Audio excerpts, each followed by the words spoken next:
Welcome back to the Dark Reading News Desk here at Black Hat USA. Terry Sweeney with Dark Reading, and joining me now is Galina Antova, co-founder of Claroty, along with James Winebrenner, CEO of Elisity. Galina, James, thanks for joining us on the news desk today. Thank you. Great to be here, Terry. Thank you. We are talking identity-based micro-segmentation security. That's a lot to dive into. Let's start with you, Galina. You're an Elisity board member, co-founder of Claroty, and a pioneer in OT and healthcare device visibility. Kick us off by describing the evolution that you've seen across the security landscape in the past decade. Oh my God, so much has changed. So Sure. For starters, a decade ago, we still had to fight for who is the owner of the respective budgets, how are we doing industrial cybersecurity across any cyber physical devices. I think especially with the digital transformation initiatives and the pandemic accelerating that, we're no longer having these conversations. We've moved into a lot more productive conversations of how we can govern over those networks. And so one of the biggest changes that I've seen is, first of all, technologies that are purpose-built for those industrial domains, for medical devices. And as part of the evolution, we started with visibility, we then moved into like asset management, network detection, and so now we're at the stage where we can really, based on that visibility and context, get into risk reduction through identity-based segmentation. Also from a budget perspective, things have changed a lot. The CISOs are clearly the owners of the budgets when it comes to those industrial networks, and so that makes the adoption of those technologies so much easier. And it's good timing because critical infrastructure networks are critical and therefore very attractive to attackers. Sure. So, well, and the unprotected nature of at least OT pre-pandemic was a huge risk vector, yeah? absolutely. James, turning to you, it feels like a good place to start with you would be if you could define identity-based micro-segmentation for us. This is an emerging security strategy. Help us understand it better for viewers who may be new to the concept. Absolutely. Segmentation is a very well understood control and has been sort of widely understood as part of good hygiene, giving us the ability to reduce the blast radius of an incident. The challenge with traditional segmentation was really being able to draw that boundary in a way that didn't require complete re-architecture of the underlying network.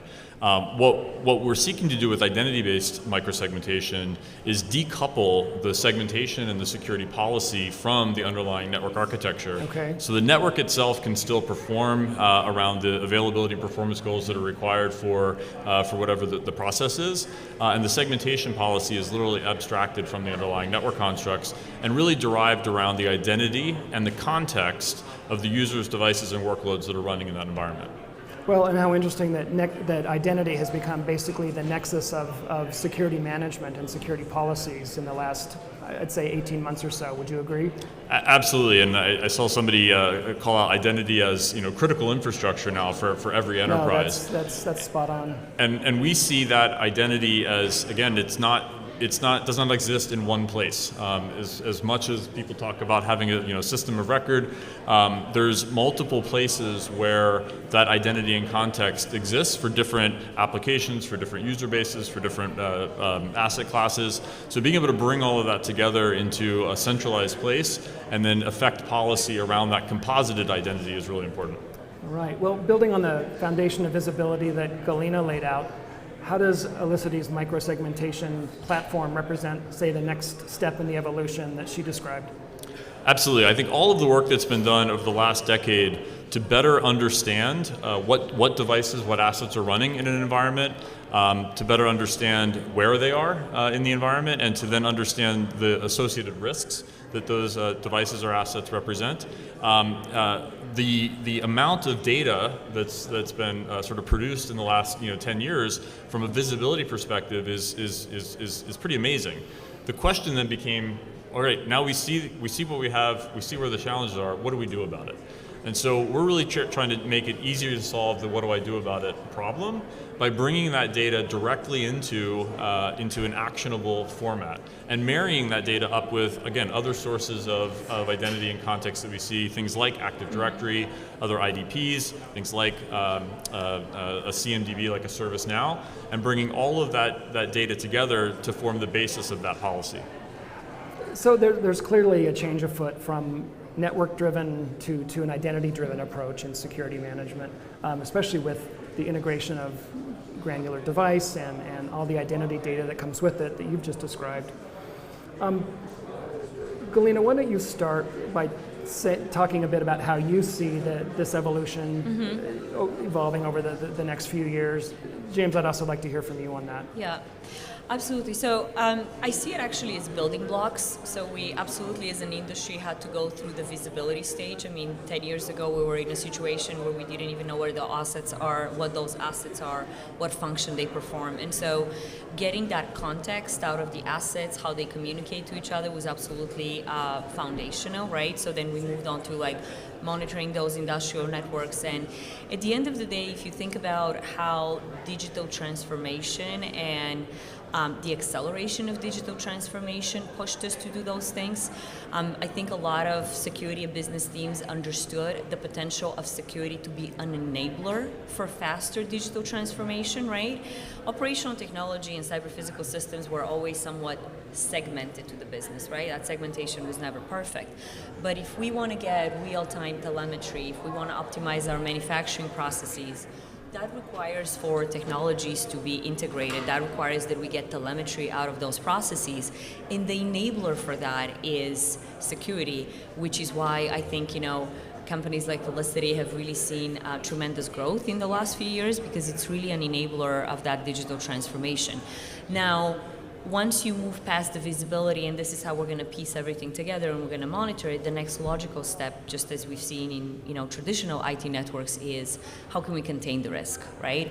And so I think the big revolutionary step for Elisity was really decoupling the existing infrastructure, which is not networking infrastructure, which is not easy to change, right? That's like many layers, in some cases, devices that have been there for a really long time, and how to decouple that concept from the policies that you can apply so that, and those policies are informed by the context that we get from the visibility that we have from those industrial networks, and then apply policies that can basically contain the blast radius, that can help us with the risk reduction.